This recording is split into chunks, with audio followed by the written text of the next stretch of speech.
pasti bisa, saya bisa, saya bisa, saya pasti bisa, saya bisa, saya bisa, saya percaya.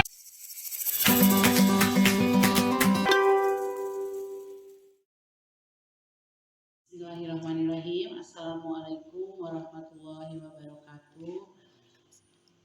Bapak Ibu Guru SDN 5 Caringin yang saya hormati dan saya banggakan, alhamdulillah hari ini kita bisa melaksanakan kegiatan diseminasi ini dalam keadaan sehat walafiat.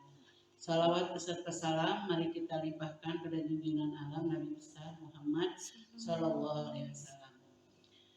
Bapak Ibu Guru yang saya hormati, terima kasih atas kehadirannya untuk mengikuti kegiatan diseminasi ini.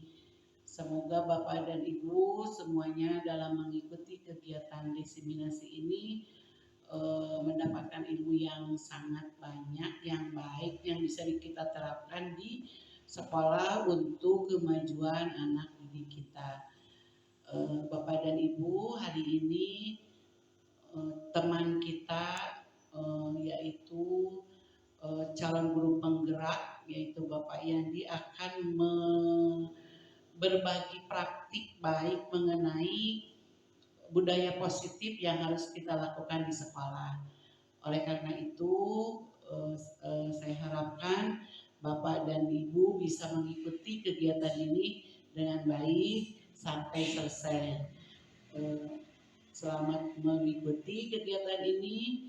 Kami persilakan kepada Bapak CGP, Bapak Yandi, silakan untuk memberikan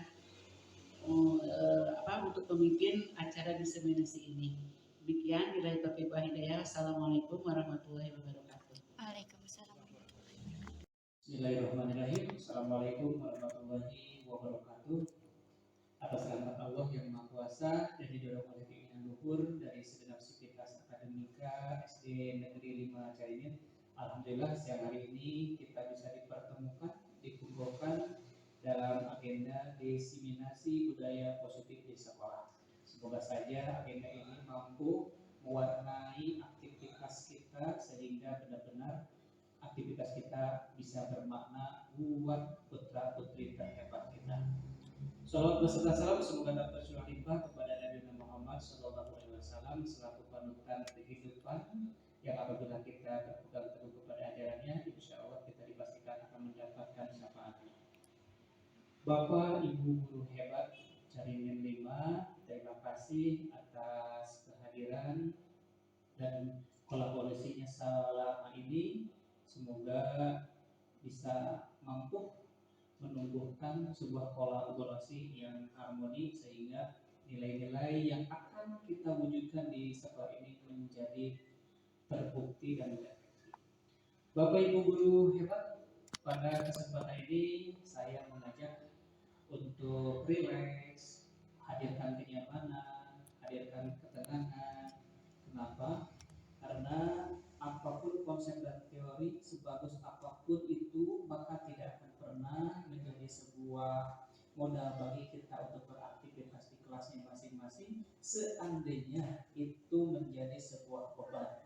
Tapi ketika kita rileks mengikutinya, kemudian hadirkan kenyamanan dan ketenangan dalam mengikuti program ini atau acara ini, maka saya memiliki keyakinan, saya memiliki optimis yang tinggi bahwa kita akan mampu membuat mindset kita akan berubah. Untuk merefleksi diri kita selama kegiatan ini, ayo kita simak beberapa video yang akan saya tayangkan berikut ini. Kita simak video yang pertama.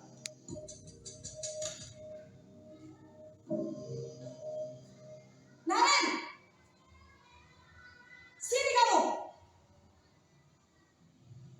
Selamat pagi Bu. Selalu terlambat. Kamu deh, pasti terlambat.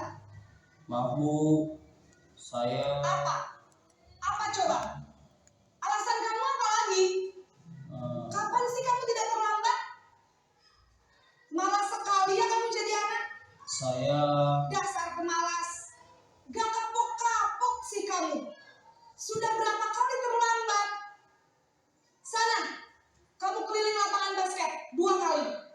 Kenapa saya harus keliling lapangan basket, Bu?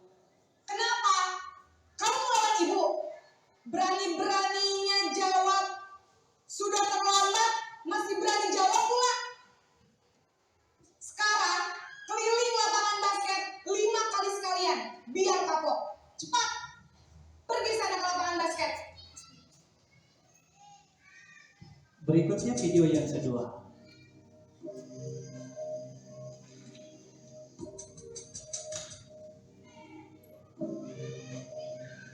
Naren,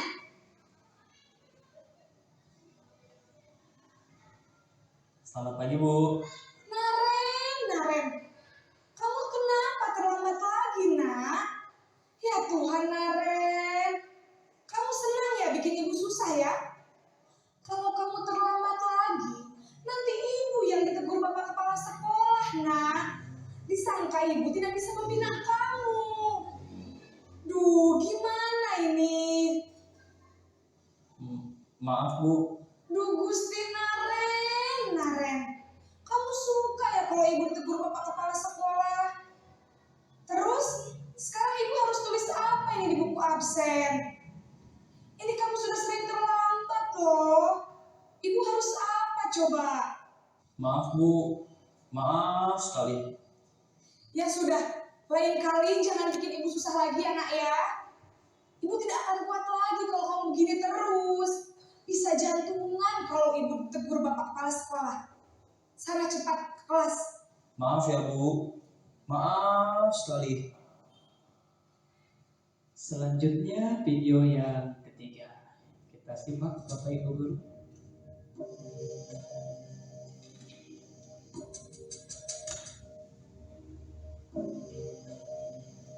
Naren,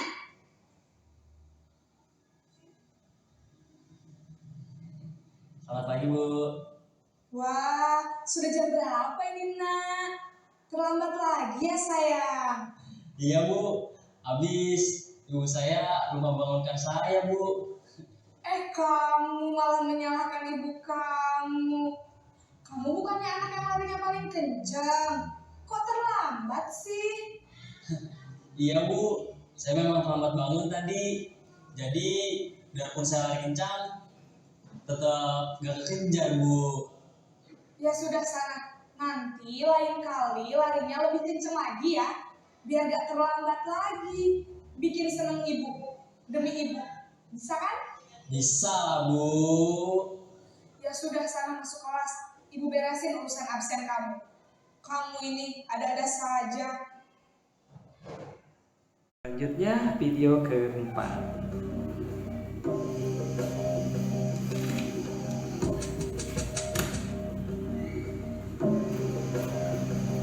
Naren!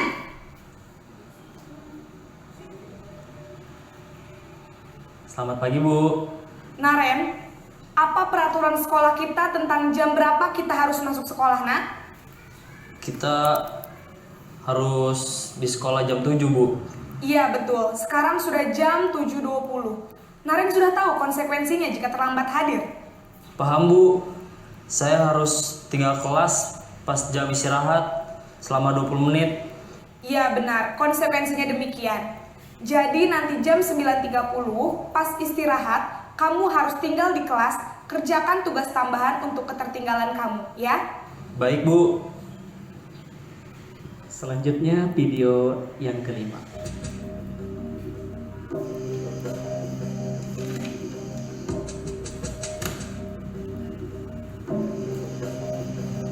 Naren!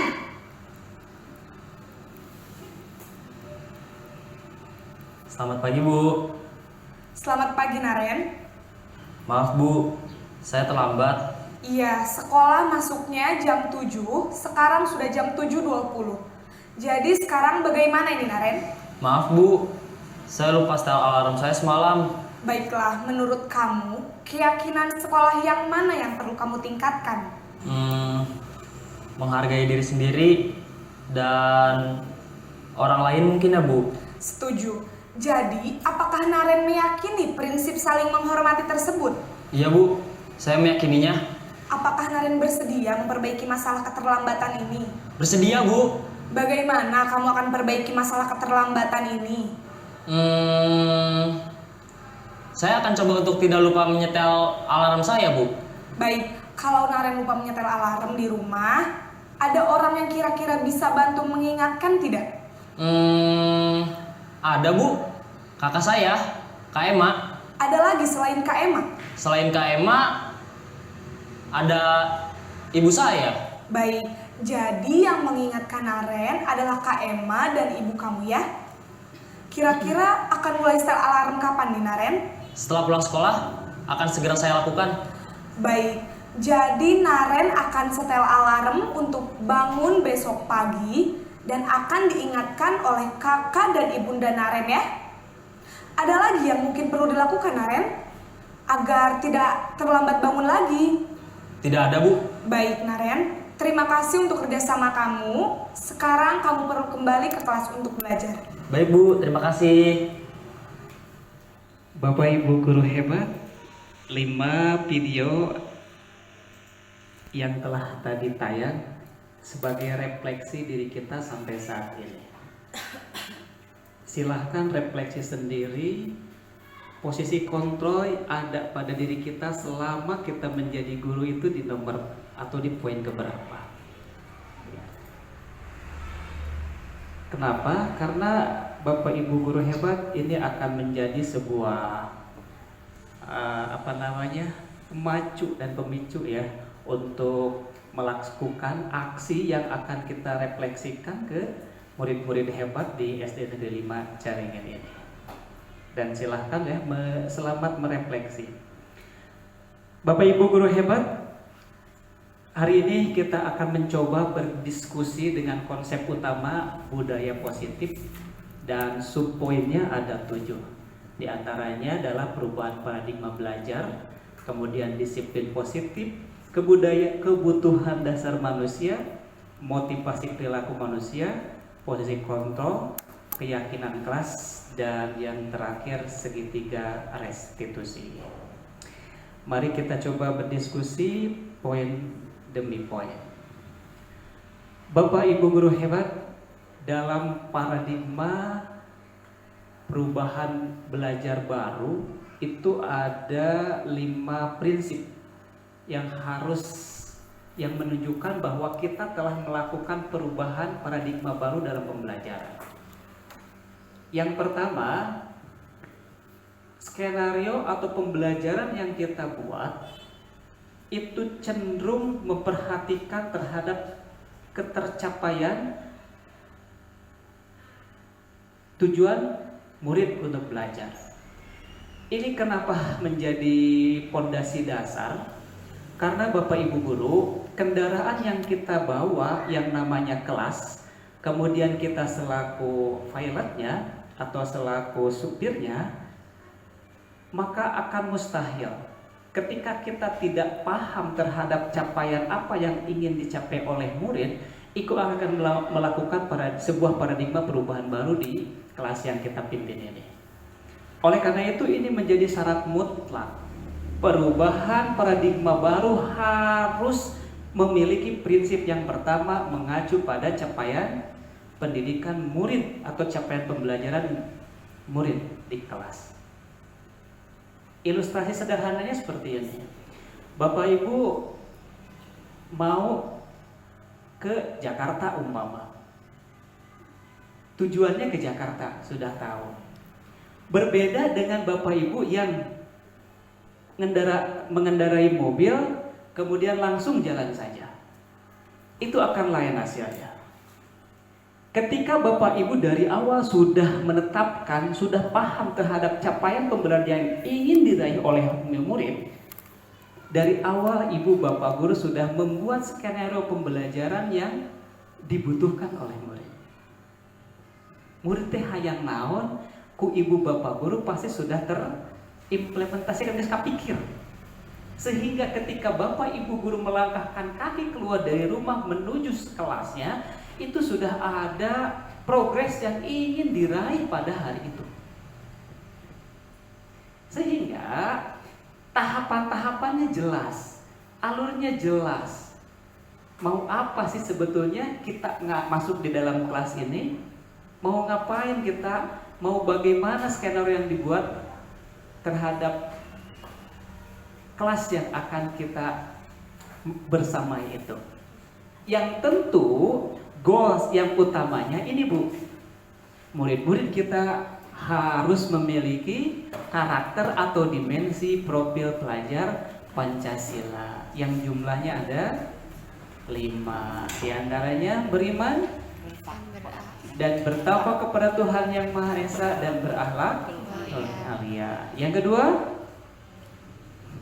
berkebinekaan global. Yang ketiga, bergotong royong. Yang keempat, bernalar kritis. Dan yang terakhir, mandiri. Nilai-nilai inilah yang dalam proses pembelajaran yang kita lakukan dalam sebuah skenario yang kita buat, itu harus implementasinya ke profil pelajar Pancasila. Ya.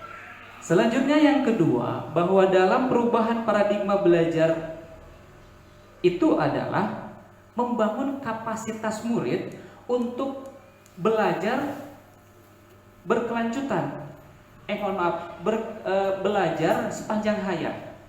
Ini kita bersyukur ya, kita dilahirkan dengan tuntunan syariat yang luar biasa. Hari ini para ahli, pakar pendidikan baru menemukan bahwa salah satu indikator dari perubahan paradigma belajar kita adalah menumbuh kembangkan budaya kepada putra-putri kita untuk semangat belajar sepanjang hayat.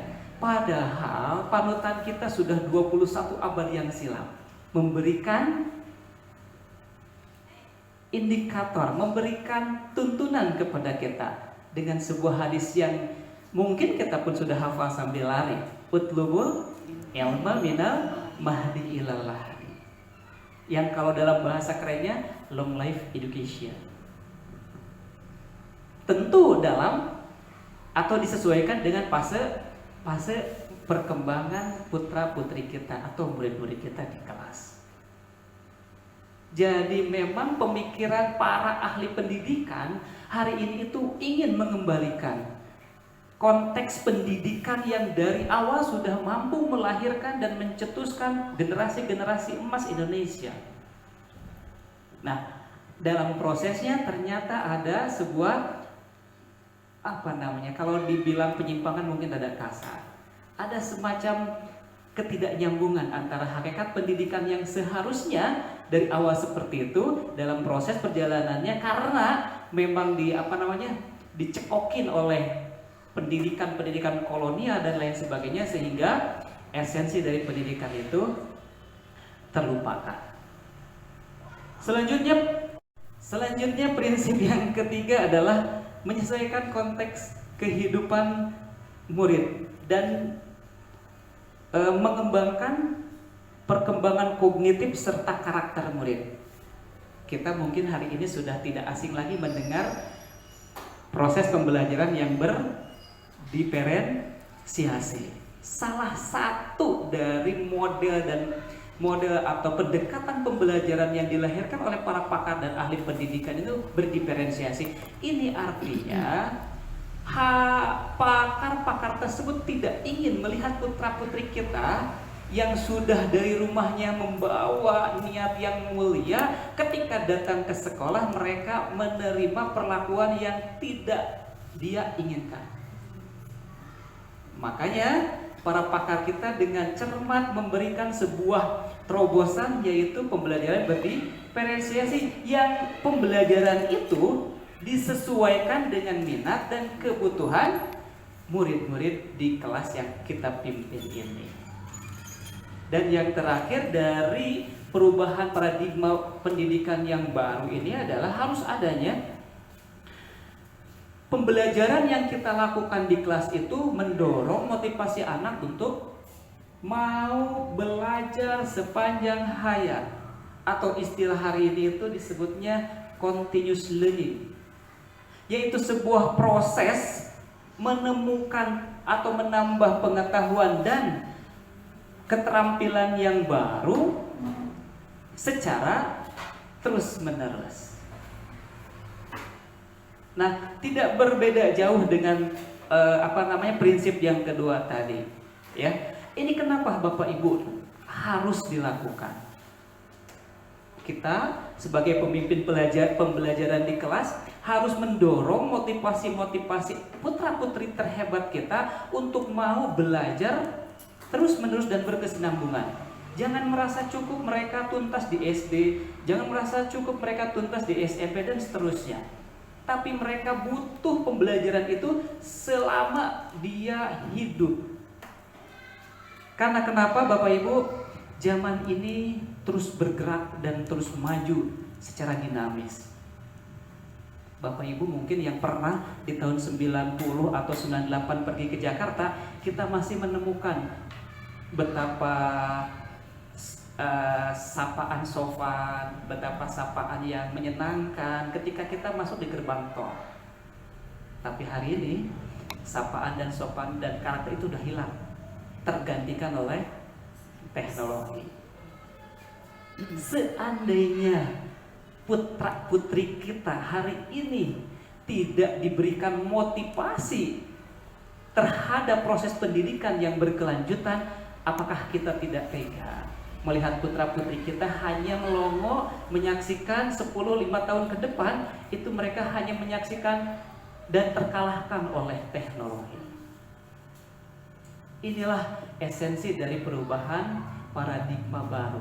Nah, kalau 5 prinsip tadi itu ada pada proses pewujudan, proses pembelajaran skenario yang kita buat di kelas, maka ibu bapak guru sudah terindikasi kemauan adanya perubahan dalam proses pendidikan baru ini. Selanjutnya Bapak Ibu guru, tentu dalam proses perubahan paradigma pendidikan yang baru ini ada hal-hal yang harus ditanamkan di kelas kita, bahkan harus dibudayakan di kelas kita. Saya mau tanya Bu, kira-kira ketika Ibu dengar atau membaca kalimat disiplin, apa yang terbenak dalam pikiran Ibu? Apa definisi disiplin? Ayo Bu, kita diskusi saja Bu. Segala peraturan yang harus dilaksanakan dengan tepat waktu atau dengan ketentuan yang ditentukan oleh sekolah. Oke, luar biasa. Segala peraturan tata tertib yang harus dilaksanakan tepat waktu yang telah ditentukan oleh sekolah. Wes, luar biasa. Ada lagi yang lain? Satu lagi lah. Ada? Ayo Bu, ketika kita dengar disiplin, kira-kira bayangan Ibu disiplin itu seperti apa? Perasaan taat dan patuh. Perasaan taat dan patuh. Wah, keren. Terima kasih. Bapak Ibu yang sama-sama dirahmati Allah, kalau menurut Kamus Besar Bahasa Indonesia yang dikatakan disiplin itu bisa tata tertib, bisa kepatuhan, bisa ketaatan. Apalagi tadi yang disampaikan oleh Ibu tadi ya, luar biasa. Yang terbayang oleh saya sendiri ketika dengar kata disiplin itu, pokoknya orang kudu kitu. Kita tidak bisa berbuat apa-apa lagi. Aturan kitu, kudu kitu. Itulah mungkin disiplin. Tetapi ternyata Bapak Ibu, setelah para pakar memberikan definisi, mereka sepakat bahwa yang dinamakan disiplin itu harus timbul dari internal kita, tidak lagi terpengaruhi oleh faktor eksternal. Ari masih keneh sieun ku aturan, kalau masih takut sama hukuman, itu katanya belum masuk ke ranah disiplin. Bahkan disiplinnya itu baru ada pada posisi yang terendah levelnya. Ari Kunto, kemudian Rahmat dan pakar-pakar yang lain memberikan hampir mirip statementnya, konteksnya bahwa yang dinamakan disiplin itu harus timbul dari dalam diri dan menurut kesadaran sendiri, tidak ada paksaan dari faktor yang lain. Ya. Sehingga kita sudah memahami ajaran-ajaran yang oleh Rasulullah Shallallahu Alaihi Wasallam dari semenjak 21 abad yang silam, bagaimana Rasulullah itu memantapkan, menguatkan faktor internal sehingga faktor itu membudaya dan menjadi akar budaya dalam dirinya, sehingga para sahabat yang kita tahu, yang kita sering baca kisah-kisahnya, mau itu ada Rasulullah, mau tidak ada, mau ada orang atau lagi sendirian, tetap mereka melakukan hal-hal yang positif. Inilah yang diinginkan pada tahapan yang kedua ini.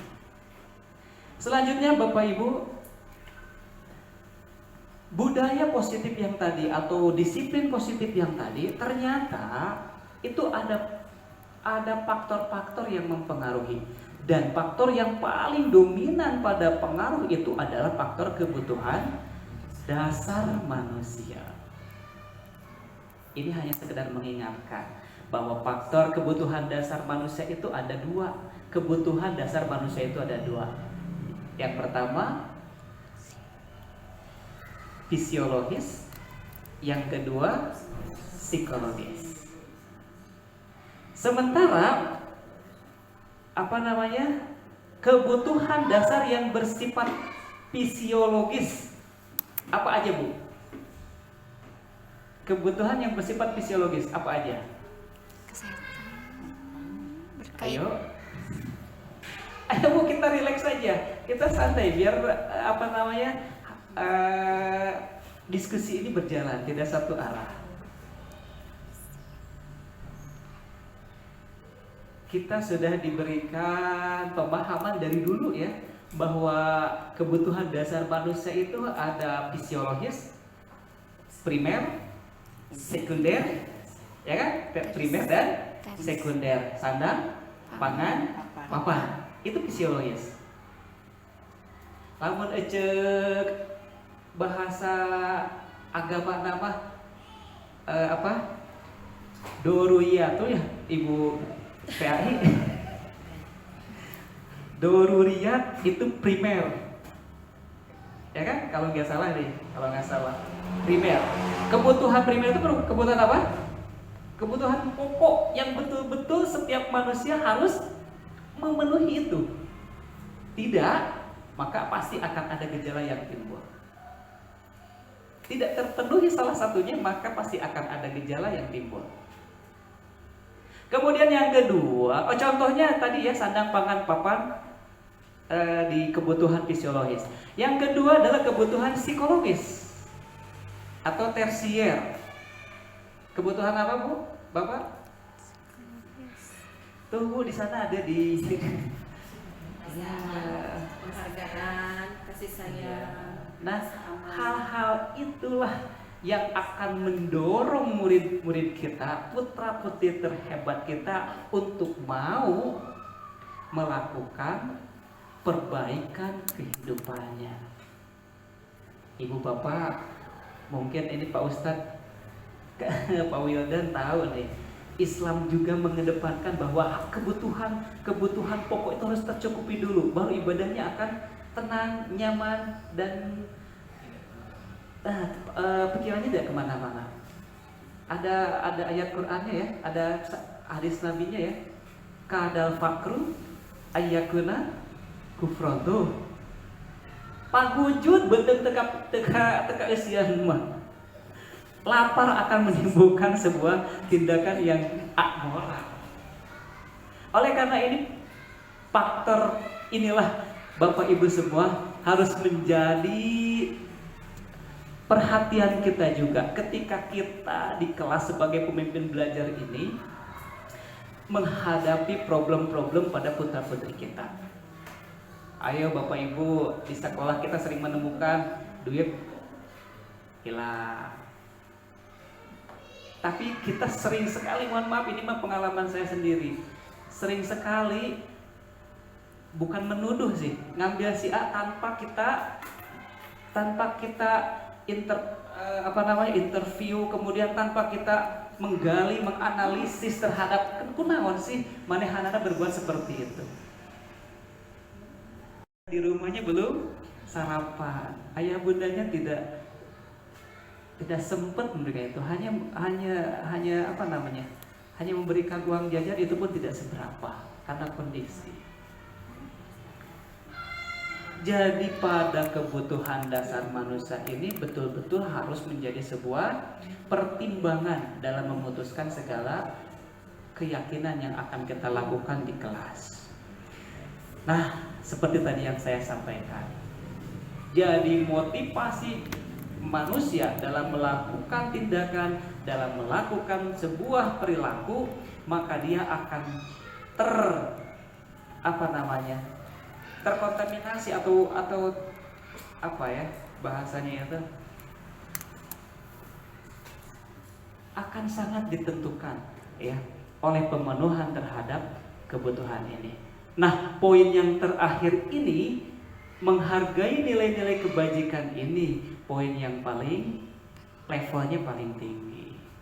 Kalau putra-putri kita hanya melakukan sesuatu itu, misalkan melakukan aturan kelas yang telah kita buat, hanya menghindari hukuman, hanya menghindari ketidaknyamanan, hayang dipuji, kemudian hayang diberikan imbalan.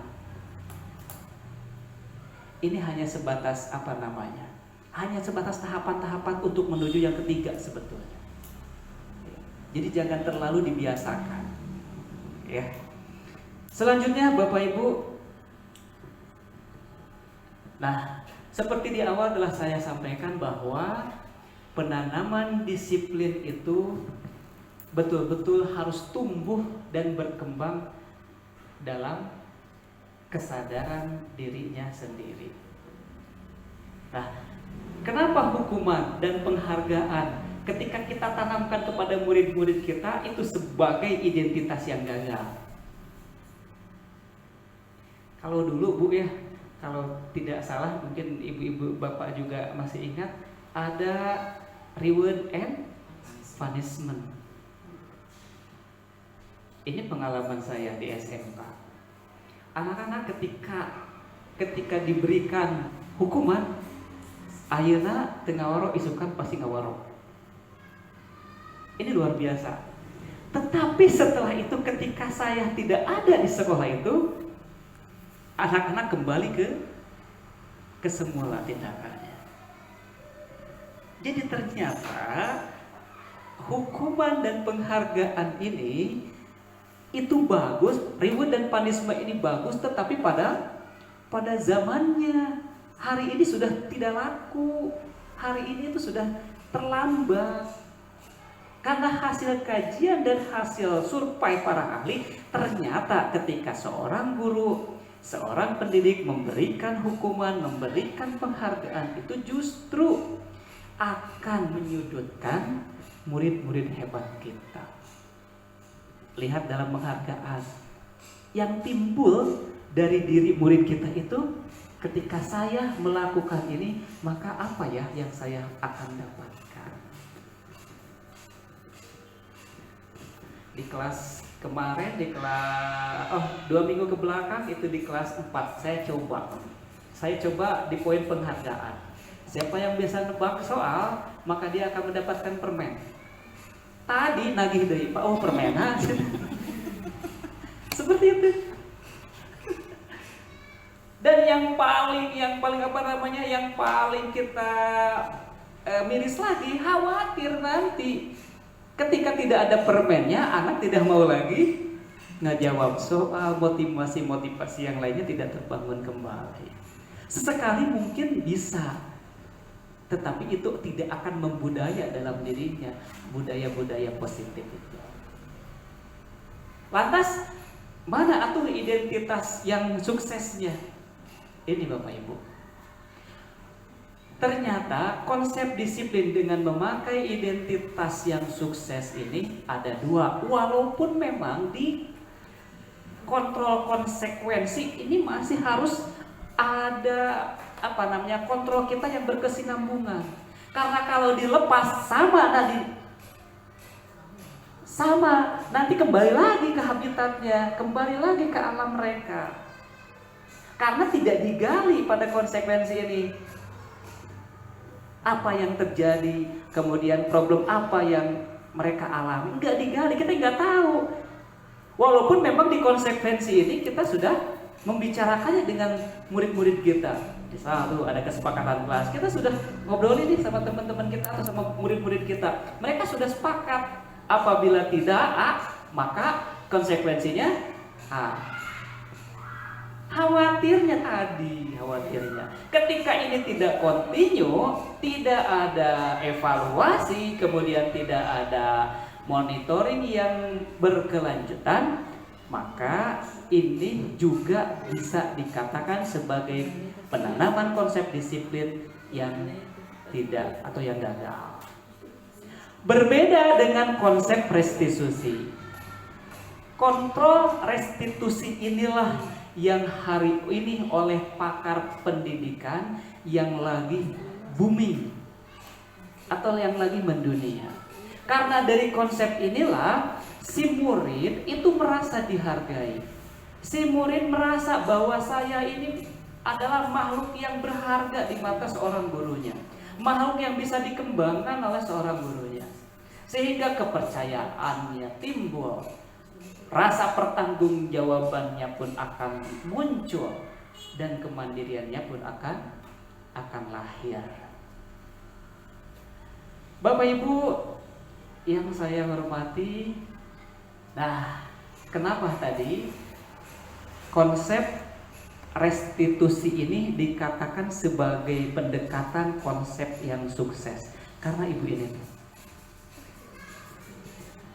jadi restitusi itu bukan untuk menebus kesalahan. Restitusi itu dibuat, dirancang dan dirumuskan untuk membangun nilai-nilai yang ada pada diri murid itu sehingga menjadi sebuah tradisi atau budaya yang positif di sekolah maupun di kelasnya.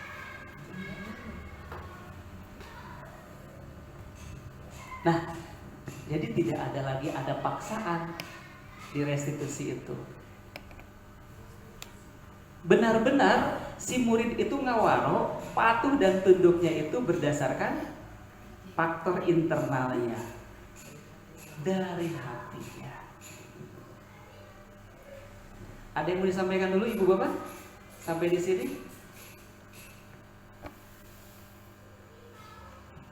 Bu Ibu, Bapak relax saja Bu. Ayo santai. Iya. Lagi merenung Pak Yani Oke. kayaknya. Apa yang telah mereka lakukan itu, oh berarti ini salah, berarti harus begini, berarti kayaknya seperti itu.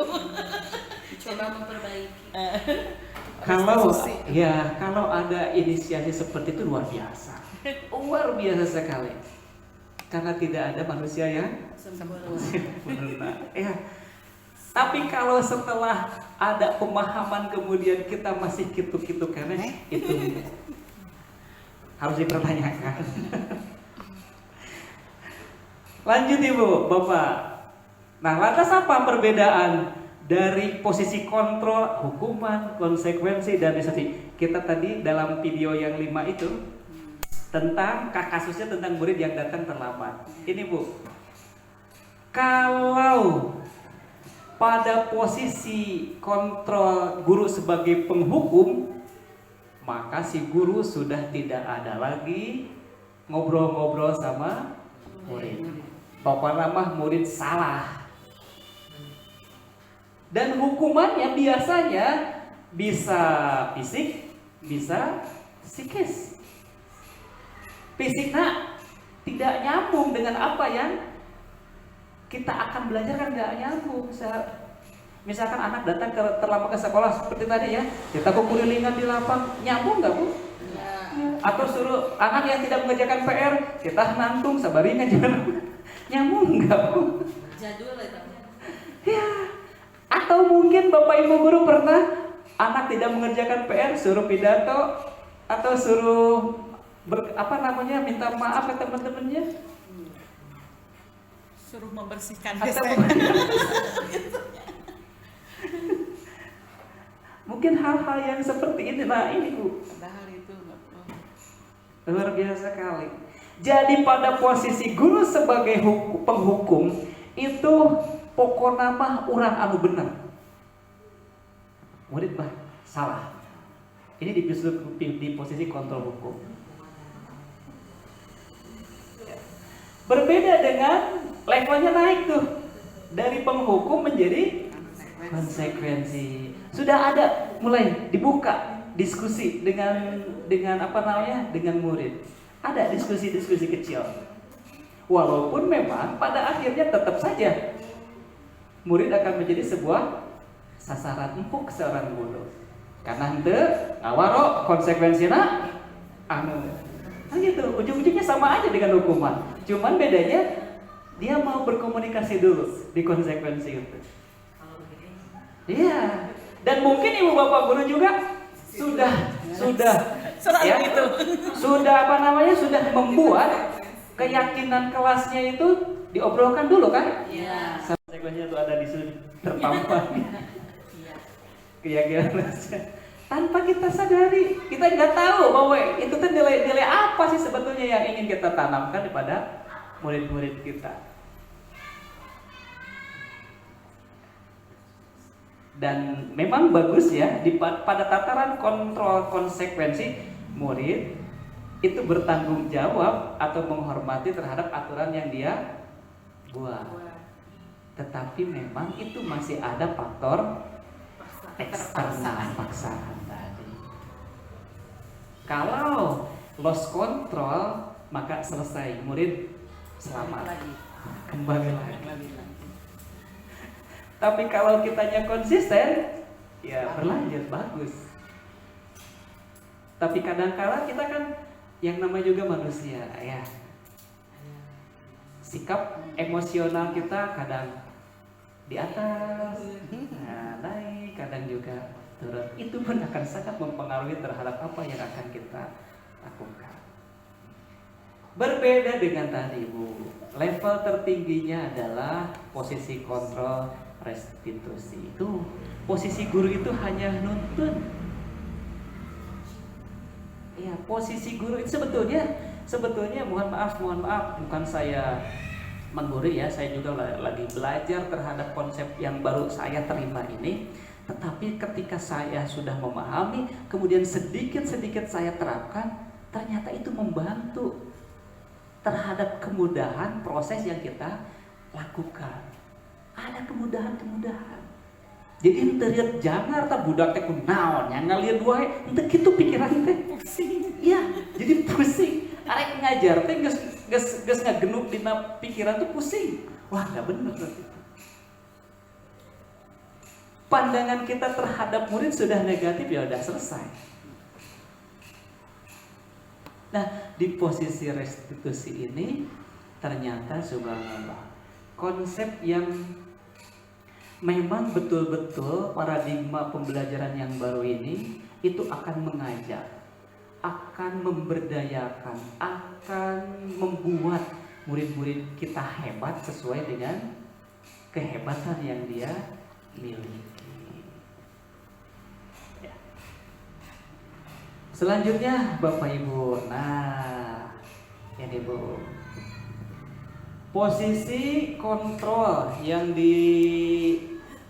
yang tadi disampaikan oleh Glasser ya, kemudian si Gosen itu ada 5. Yang pertama penghukum, seperti yang tadi saya sampaikan, pada posisi ini sudah tidak ada lagi tawar menawar antara murid dengan guru. Pokoknya patuhi aturan sekolah, kalau tidak Dihukum. kamu dihukum. Dan biasanya gestur yang disampaikan atau yang terlihat dari si penghukum ini panona molotot biasanya. Iru jari telunjuk tutunjuk. Bahasa pun tidak bersahabat. Kadang bahasa pun meledek, melecehkan dan lain sebagainya. itu di posisi penghubung. Dan ini harus betul-betul sudah didelete. Bagi para pendidik kaum milenial ini harus sudah tidak ada. Berbeda dengan pendidik yang jadul, mungkin masih bisa diterapkan, masih ada di otak ini hal-hal yang seperti ini.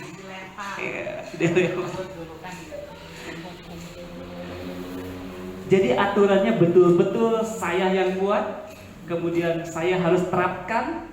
Anak tidak boleh lagi ada diskusi atau ngobrol-ngobrol yang bisa. Kemudian posisi kontrol yang kedua adalah pembuat merasa bersalah. Nah, pada posisi kontrol yang kedua ini biasanya seorang guru itu akan bersuara lembut sekali, seperti tadi di video. Ya, lembut, kemudian mendatangkan keheningan gitu. Ya. Coba, nah, Bapak capek, harus berapa kali kamu ingatkan kamu, Bapak kecewa sama kamu. Coba, bahasanya itu sudah halus, kemudian nadanya pun memelas lagi. Ya. Tetapi apa yang akibatnya yang diterima oleh murid kita? Murid merasa benar-benar bersalah karena dipojokkan. Tuh statementnya, Bapak kecewa sama kamu. Murid merasa, oh iya, saya tidak berguna lagi. Saya ini orang yang tidak bisa membahagiakan Bapak dan Ibu gurunya. Akan muncul psikologis seperti itu pada murid kita. Dan ini disayangkan, ini dikhawatirkan. Kemudian posisi kontrol yang ketiga adalah sebagai teman. Nah, sebagai teman coba indikator atau cirinya biasanya akrab, gurunya itu digandeng, kemudian sapaan-sapaannya juga ada candaan-candaan juga, merapat kepada murid. Coba Bu, ayolah bantu Bapak agar kelas ini bisa tertib. Buat Bapak bangga tadi ya di video ya. Buat Bapak bangga. Apa akibatnya dari posisi kontrol kita atau guru sebagai teman ini? Ibu bapak murid akan merasa senang memang, akrab dengan kita. Mereka gak takut sama kita. Ya. Tetapi nanti mereka akan ketagihan karena sudah dibantu oleh kita. Kayak dibantu deh. Jadi gak apa-apa sekarang berbuat seperti itu juga. Nah, khawatir seperti itu muncul kekhawatiran. Ini sudah bagus sebetulnya. Bahasanya sudah akrab. Bahasanya sudah bisa mendekatkan diri kita berbaur dengan murid kita. Namun itu tidak ditindak lanjuti. Lantas yang keempat adalah posisi kontrol sebagai pemantau. Biasanya pemantau kan istilah lain adalah pengawas. Dan cirinya biasanya si pengawas itu membutuhkan perhitungan-perhitungan yang betul-betul sesuai data. Seperti tadi ya, kamu telah melanggar A, maka konsekuensinya kamu sudah terlambat, seharusnya jam sekian, maka kamu harus nanti misalkan orang lain istirahat, teman kamu istirahat, maka kamu harus mengerjakan terlebih dahulu pekerjaan kamu yang tidak dikerjakan di rumah. Itu di pemantau atau di pengawas. Karena dia membutuhkan data-data yang konkret, data-data yang real. Nah, apa akibatnya?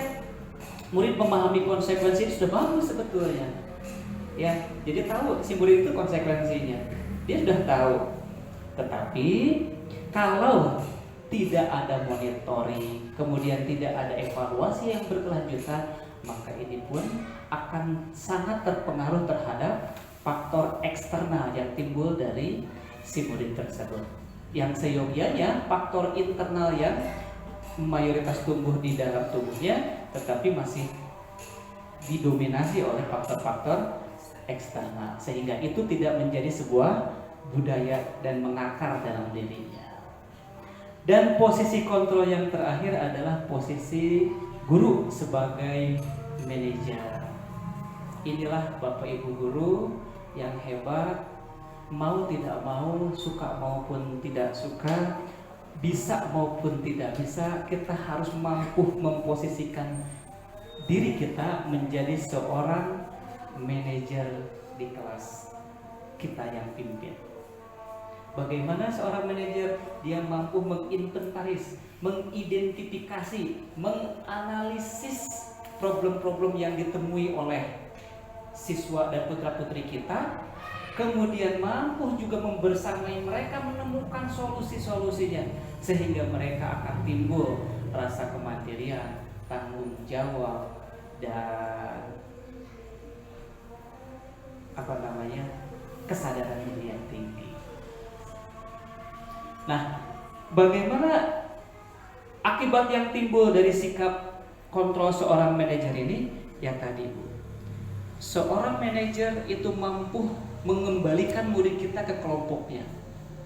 Coba saya mau tanya, kalau ada anak yang berbuat salah, tanda petik ya, ada anak yang berbuat salah, apa yang ibu bapak lakukan? Ayo Bu. Tegur dan sopan santun kesalahannya. Kalau belum misalkan tahu, ditanya dulu. Kalau udah kelihatan, tinggal memberikan saran yang terbaik untuk mereka di perubahan.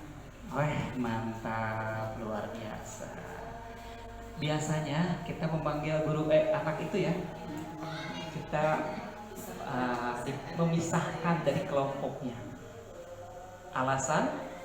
Supaya tidak malu di depan. Ya, salah satunya tidak membuat malu si murid tersebut. Dan setelah kita lakukan analisis, kemudian identifikasi terhadap murid yang tanda petik membuat kesalahan itu, kita membalik gerakan. Ada bekasnya enggak dari teman yang tidak dibawa oleh kita? Ada jadi nyala. Ya, pasti berbekas Bu. Wah, si atas salah tadi dipanggil ke Bapak Guru. Pasti disebutkan minimal. Dibully udah. Apalagi dipanggil ke kantor, Apalagi di sekalipun cuma disuruh apa gitu. Betul. Apa tuh image-nya tuh pasti ada apa gitu. Iya. Nah, pada posisi manajer ini justru si anak itu akan dikembalikan ke kelompoknya, sehingga si kelompoknya itu mau menerima dia tanpa ada eksis-eksis negatif yang tadi.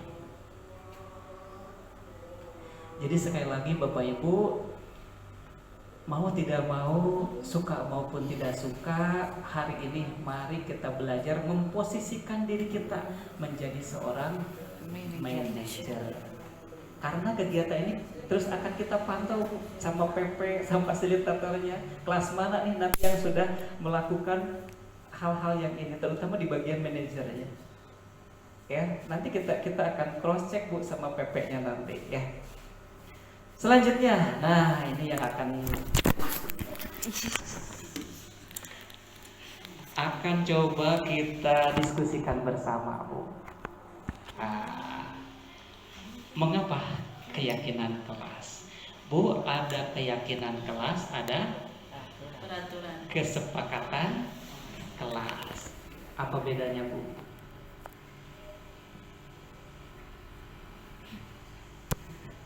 Ada kesepakatan kelas atau peraturan kelas, ada keyakinan kelas. Bedanya gimana?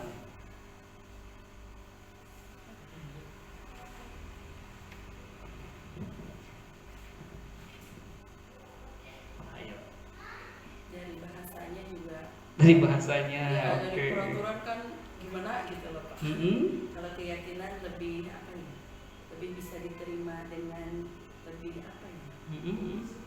Sederhana mungkin ya. Tidak kayak Yes. peraturan gitu. Kalau peraturan Iya. image-nya udah. Oke. Terima kasih Ibu, keren sekali. Kita ambil contoh. Mengapa kita ketika mengendarai roda 2 menggunakan helm? Taat aturan. Taat Takut aturan. ditilang. Takut ditilang. Apalagi Bu? Keselamatan. Itu namanya apa Bu? Kalau memakai helm itu aturan atau kesepakatan. Itu aturan atau kesepakatan. Kalau tadi yang Ibu sampaikan memakai helm ketika mengendarai roda 2 itu namanya artinya apa itu? Keselamatan. Biar selamat. Nah, selamat inilah yang disebut dengan keyakinan.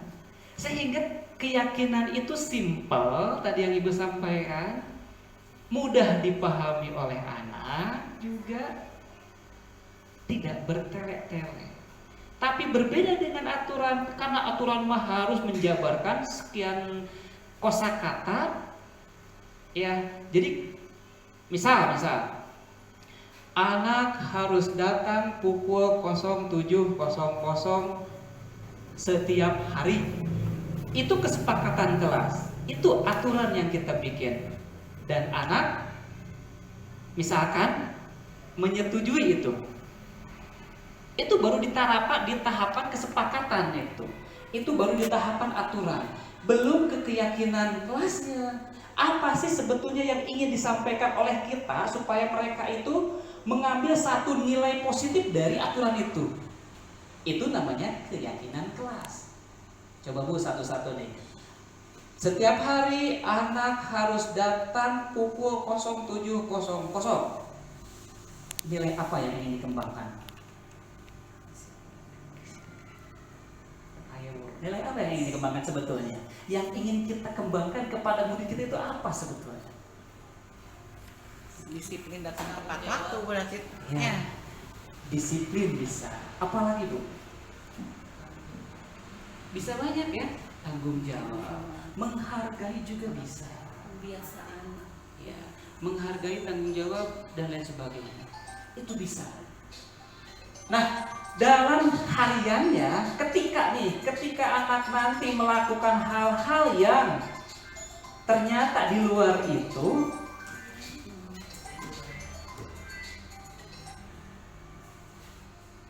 kita tinggal tanya keyakinan kelas apa yang telah mereka lakukan. Jadi berbeda ya keyakinan kelas dengan kesepakatan kelas. Hati-hati Bu ya. Dan ingat nih, peraturan kelas itu tidak boleh dengan kata-kata yang negatif. Contoh, dilarang membuang sampah di kelas. Aturan hari ini itu tidak boleh. Kenapa tidak boleh? Karena ketika aturan diawali dengan kata larangan, maka si murid biasanya ingin mencoba tahu aya naon sih di larangan itu. Jangankan murid ya, orang dewasa pun biasanya akan dilema terhadap aturan-aturan seperti itu yang diawali dengan kata-kata negatif itu. Jadi rubah hari ini dengan kalimat-kalimat positif. Namun juga jangan sampai di sana, harus dilanjutkan dengan nilai-nilai positif yang mau dikembangkan oleh kita itu apa? Ya, seperti tadi ya datang setiap hari murid datang pada pukul 07.00. Nilainya bukan itu sebetulnya, tapi nilainya disiplin atau menghargai, sehingga ketika anak tidak datang pada pukul itu, anak sadar sendiri, oh saya tidak disiplin, oh saya tidak menghargai orang lain. Gitu. Bu, ada yang mau disampaikan dulu Bapak? Silakan.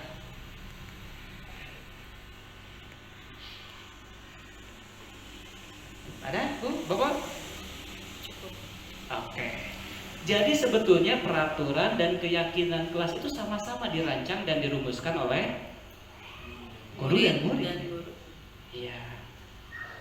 Namun ketika berbicara tentang keyakinan kelas, itu sudah menjadi sebuah komitmen sederhana tapi bermakna luas, bermakna yang dalam. Oke Bapak Ibu yang kami banggakan, nah sekarang kita akan mencoba berlatih ya, bagaimana kita membuat sebuah keyakinan kelas yang dirumuskan oleh kita, kemudian dirumus bersama-sama dengan murid. Tapi dasarnya ini Bu. Bu, Bapak di kelasnya sudah ada aturan kelas? Sudah. Sudah ada? Sudah. Coba kita lihat. Kita lihat ada, coba di sini ada Bu ya? Ada. Tata tertib. Kesepakatan. Oh, peraturan kelas, kesepakatan kelas. Masuk kelas tepat waktu. Bener nggak ini? Bener nggak Bu? Masuk kelas tepat waktu, betul nggak? Ada jamnya. Iya, nggak ada jamnya nggak. Betul nggak Bu ini? Betul nggak? Betul, karena ini adalah kesepakatan. Tapi jangan berhenti di sini, mana keyakinan kelasnya. Ya, itu maksudnya. Dan ini kalau bisa sih udah dirancang dan dirumuskan bersama dengan anak-anak kita ya, bukan hasil ATM baru kita obrolkan. Ya. Berpakaian rapi sesuai aturan sekolah. Ini kan kesepakatan, belum ke keyakinan kelasnya. Jadi keyakinan apa yang ingin disampaikan pada kesepakatan nomor 3 ini? Jadi belum beres di situ. Coba apa Bu? Berpakaian rapi sesuai aturan sekolah. Keyakinan kelas yang akan dikembangkannya apa? Nilai-nilai positif yang ingin disampaikan kepada murid-murid itu apa? Ya, dan ini kita tidak bisa merumuskan sendiri, harus dibicarakan dengan murid-murid kita agar mereka paham terhadap keyakinan yang akan kita buat bersama. Ya, mohon maaf.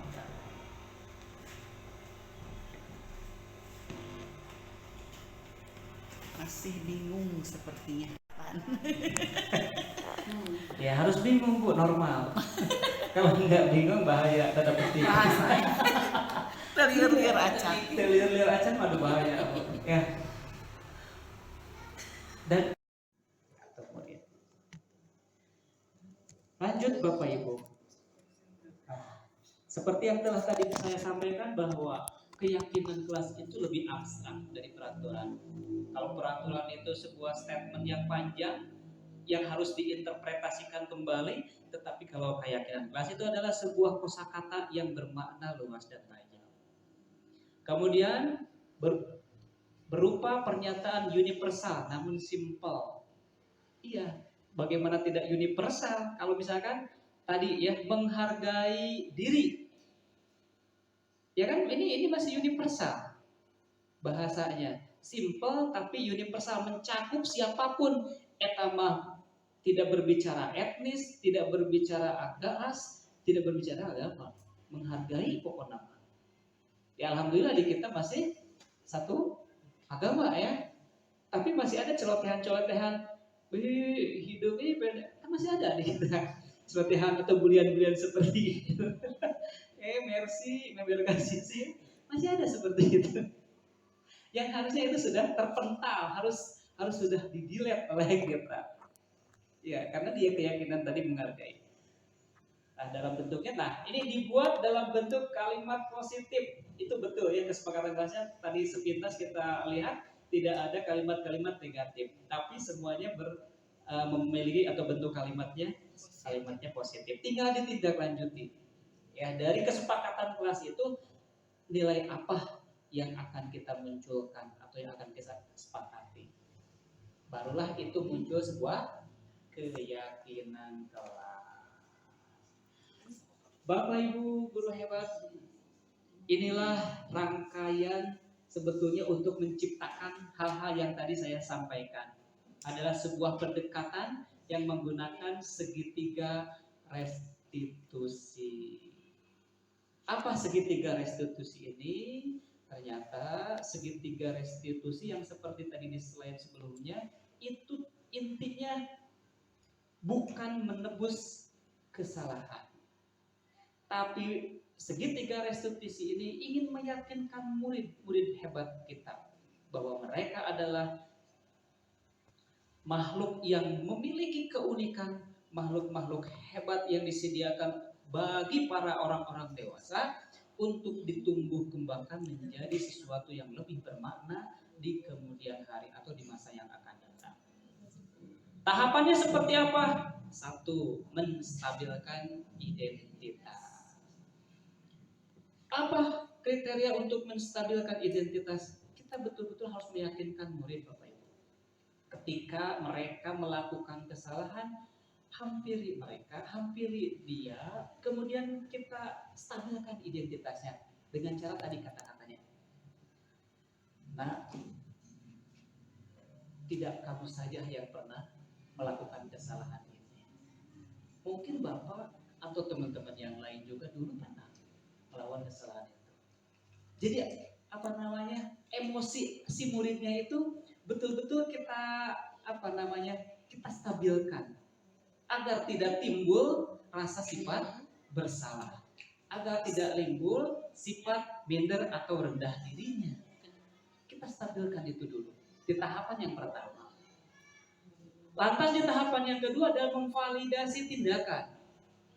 Pada tahapan yang kedua ini bukan membenarkan ya, posisinya bukan membenarkan tindakan salah yang dilakukan oleh murid, tetapi guru hanya memvalidasi tindakan murid, misalkan dengan kata-kata, tidak apa-apa nak, kamu telah berbuat itu, kamu telah jujur kepada Bapak. Tetapi kenapa sih kamu berbuat itu? Ya, kemudian apa yang melatar belakangnya? Terus diidentifikasi kejadian-kejadian atau kesalahan-kesalahan yang oleh anak kita lakukan. Jadi anak merasa tidak dipojokkan. Anak merasa walaupun dia berbuat salah, ada keinginan untuk berubah ke depannya. Sehingga di tahapan yang ketiga, menanyakan keyakinan, itu tahapan final. Kita lanjutkan setelah kita melakukan tahapan pertama dan yang kedua sukses atau berhasil, lanjut dengan tahapan yang ketiga, jangan disimpan.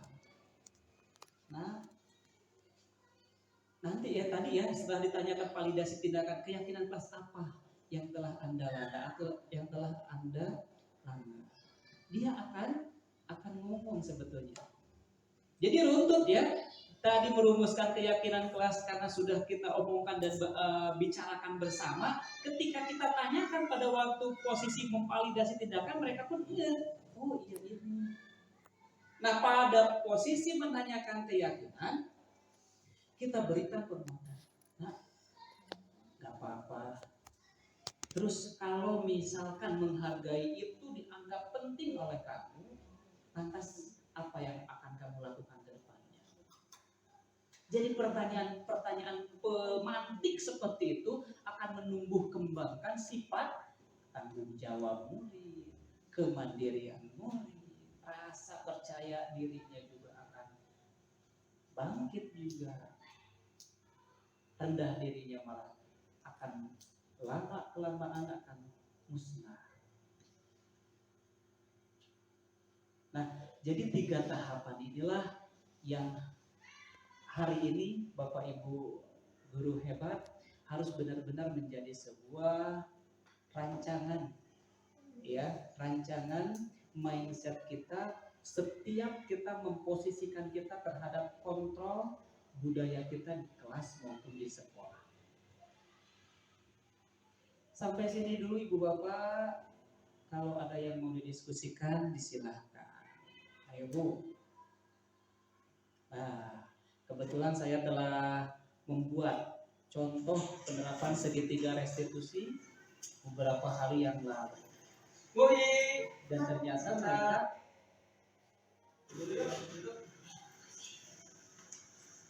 gimana sehat Ji?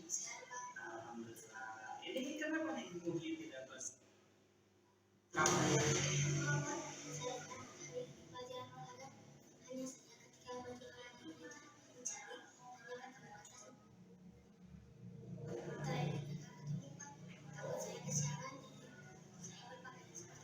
Oh, jadi gitu. Oke, nggak apa-apa.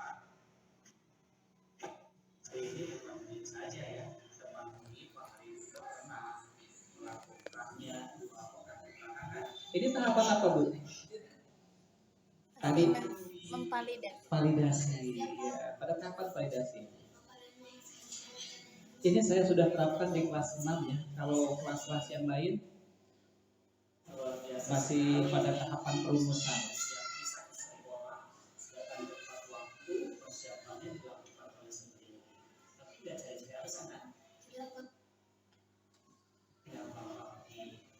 Nah, walaupun tidak terserah olahraga dalam tahap serius dan bersekolah dengan berpakaian seperti ini, itulah keyakinan kelasnya. Nah, kesepakatan Mas yang mana nih yang mungkin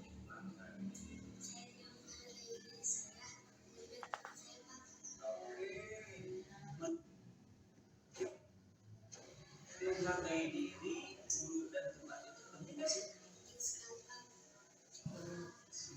Ini tahapan apa Bu? Menanyakan. Lantas mungkin kedepannya apa?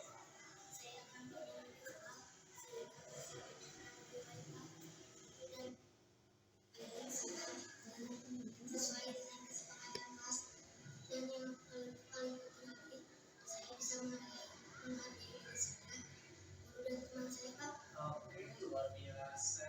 Jadi semoga kita terus istiqomah ya dalam kebajikan ini. Ayo kita kelas.